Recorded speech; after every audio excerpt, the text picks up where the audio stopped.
Maybe the real number is 80% before there's fundamental political upheaval and change, and there's a real action in terms of changing our policies. But somewhere, once you get out there beyond, let's say, 2016, you're also inside of John Williams' hyperinflation scenario, right? In other words, imagine an accelerating curve where you're moving along, and at the beginning you're in the tail of that accelerating curve. Just imagine an exponential function, right?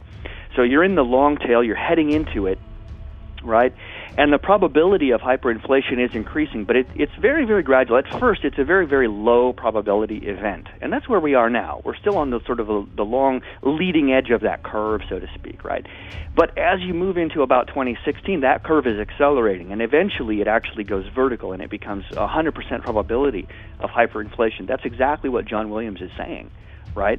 So once you get over there, so 2016, you're squarely inside the hyperinflation scenario from John Williams. And once you go another 4 years, so let's say 2020, then you're basically, it's 100%. The system fails at that point.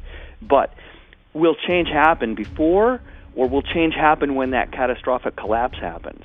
Now, going back to John Williams for a second, hyperinflation is a possibility. Right? It's a possibility now. It's a possibility in the next 2 years. Definitely a possibility in 2016. So, but it's a relatively low probability. So, in other words, the powers that be, so to speak, can probably keep it together in terms of the government. You know, I mean, they'll announce budget cuts, or they'll, you know, the Federal Reserve will take strong action. I mean, they'll jawbone, and they'll basically, you know, keep confidence going. They'll impose on foreign powers to buy U.S. treasuries. You know, the various means and mechanisms that they can use to sort of shore up the system and keep it together and try to maintain confidence. At some point, though, they're going to lose credibility, and maybe that point is when Americans have lost 60% of their wealth, or maybe that point comes later, in, you know, when Americans have lost 80% of their wealth. So I don't know what it will take for the average American to realize that they are losing economic opportunity, that they are losing their wealth, that they are being preyed upon by the government and by the banks. I don't know what it'll take, but we're not there yet. Wow, what an interesting perspective. I mean, basically you're saying, how poor do people have to get before they get angry enough to figure out what's going on and fight back? And, you know, I don't know if you follow any of that stuff coming out of Pastor Lindsey Williams over the past couple of years, but he has said that the plan is to make you so poor you will be unable to fight back, and that's what concerns me. If people would stand up now, I think there's enough collective wealth and power among the people that we could still take it back and turn this thing around in the direction of liberty. But, you know, with what you're describing, boy, I mean, everybody's going to be so damn poor that they're just going to, you know, rush off to a FEMA camp or take whatever government solution is provided. People will be lined up at the door of FEMA camps if they have free cable. Okay, so think about Argentina, right? Right. I mean, Argentina, you know, basically went down a similar road.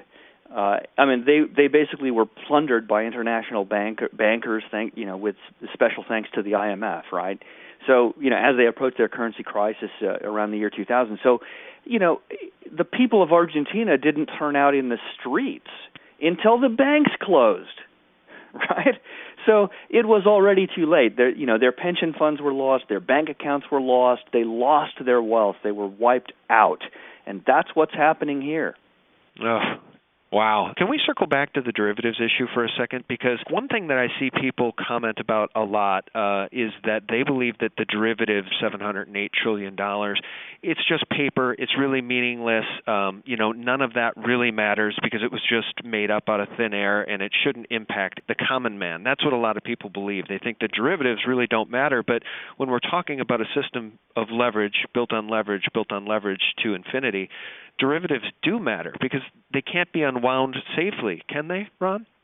Well, not without fundamental reform. I mean, I'm talking about radical reform with respect to derivatives. I mean, really, if you go back and think about it, we repealed Glass-Steagall. Let me talk about the U.S. Congress. We repealed Glass-Steagall, and we failed to regulate OTC derivatives. So this was basically Greenspan and Robert Rubin and Larry Summers. They'd basically drummed Brooks Liborn out of Washington, D.C. when she tried to regulate, as head of the CFTC, when she tried to regulate derivatives in the late 90s. So we did two things in terms of policy, in terms of regulation. We basically took away Glass-Steagall and refused to regulate derivatives. Literally, a few years later, we have the subprime debacle and this huge, global financial crisis. OTC derivatives are right in at the heart of it. They're the epicenter of the problem is Lehman Brothers, and now we have a too big to fail policy. So what happens? Do we put Glass-Steagall back and control leverage in the financial system? Do we separate depository institutions again from speculative risk-taking activities in the investment banks? No, we don't do that. What we do instead is we write a 2,000-page bill, Dodd-Frank, that neither puts back Glass-Steagall nor regulates OTC derivatives, at least not to the extent that will be necessary to rein this thing in. So, the idea that the average person isn't affected is false. Yeah, I'm sorry. I just, it leaves me speechless, Ron, because not only are these criminal banks too big to fail, the problem is too big to overcome. And I think that's why most people just check out and don't pay attention to this, because it's too enormous. Do you think this was all done by design, or did the banks lose control? Did their own avarice and greed, is that really at the crux of what got us here? Well, if you listen to Sandy Weil, it's really the latter, and rather than the former. And my own motto is you never attribute to malice what can be explained by stupidity alone. So the short-sightedness of repealing Glass-Steagall, somehow thinking that the Congress had become smarter than they were back in the 1930s. The hubris of failing to regulate derivatives, basically thinking that, these are risky instruments that have blown up, long-term capital management, that blew up Orange County, California, that invited criminal activity back in the 80s. Sure, except that we don't want that trading activity to go outside our borders, so we'll just refuse to regulate it and have that business activity take place in the United States. But that means that the risk and crime takes place here as well. So this idea that somehow the monetary policy and the regulators can second guess, can really leave it to the bankers to regulate themselves. That is the problem. And as we wrap up, let's just touch on the precious metals in physical form again. For a long time, it seemed to those of us following this that physical silver, physical gold were essentially a bit of a holy grail, because when you're talking about a system built on paper, which is entirely criminal and false, having physical assets like precious metals, in your own possession, there should come a time in the future where those precious metals are worth infinitely more than they're worth now.